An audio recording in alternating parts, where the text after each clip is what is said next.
In this little corner here we have our basket making copse. This is what we call the oval spinney behind us, which was essentially planted as a visual screen between the main orchard and the road. And in this little corner here is our willow, which I want to talk a little bit about willow. Julia's really the enthusiast, although I've made some baskets in the past. I've shown a few videos about the willow last year.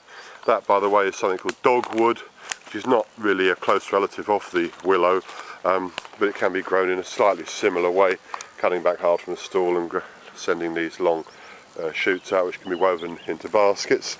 So Julia, you went last year, was it last year you went on a willow workshop in summer last year. Set? Yeah, and shortly after that we cut these willow stalls down hard because they'd been neglected for a few years. We had to make some very big cuts on them. Yeah. And I just wanted for people to see the material that grew in 1 year since that time, which we've got this beautiful, all different coloured willows. So this year we've got lovely workable pieces of willow that can be made into baskets. And when is the time to do that? I mean, you've just cut the willow. Is there a good time to cut it? Any time in the winter? I'm or? happier cutting it in February. It's a little bit late because some of the willow is beginning to sprout now. So I would say for this part of the world, February is good. So can you make it into baskets now, or does it have to be treated in any way? No, this would need to be dried for about 6 weeks before it's used. If we made a basket with it fresh as it is now, it would lose moisture and then the basket would become baggy. It would be tight. So we dry it out for about 6 weeks and then it can be used, or it can be dried completely, and then if it's completely dried we need to soak it in water overnight and then let the rods just mature. This is just 1 year's growth? Yeah, yeah. And obviously the ones you've got there are somewhat taller than you, so what, about 7 feet? Golden willow.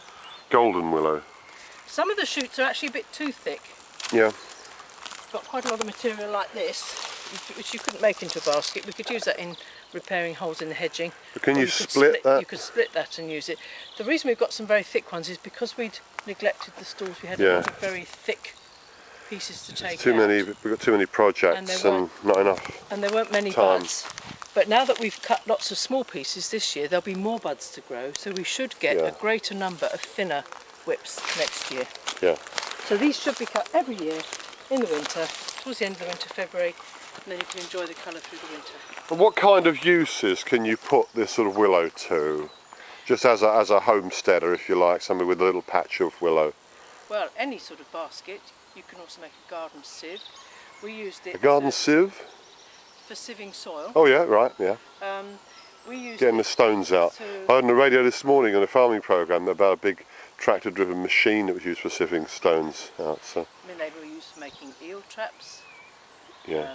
You can make in situ hurdles.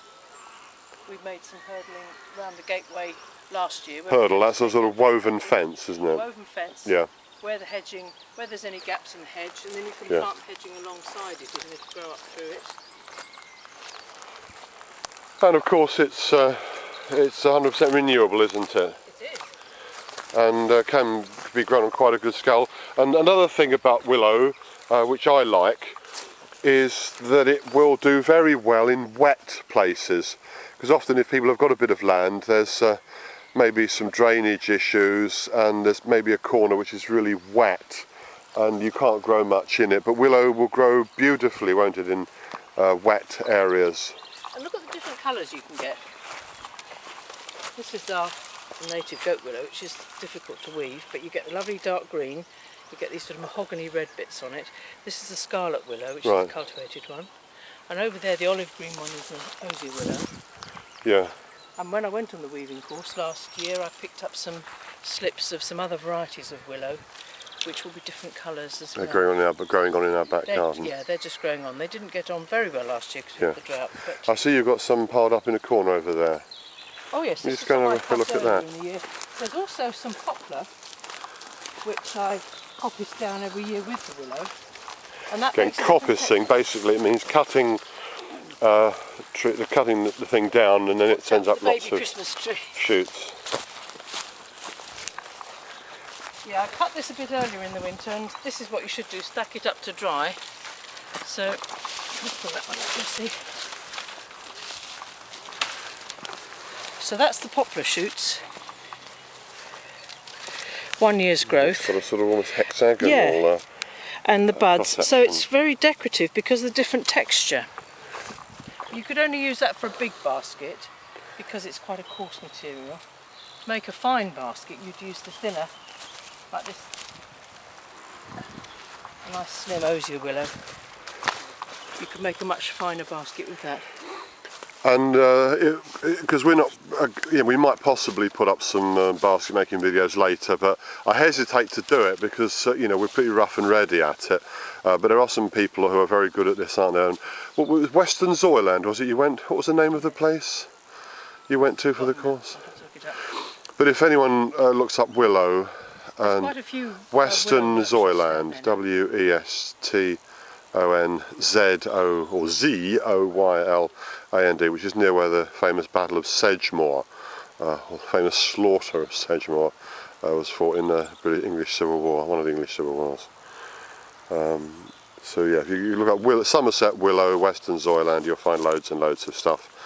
And yeah, willow, a great renewable material that anybody can grow.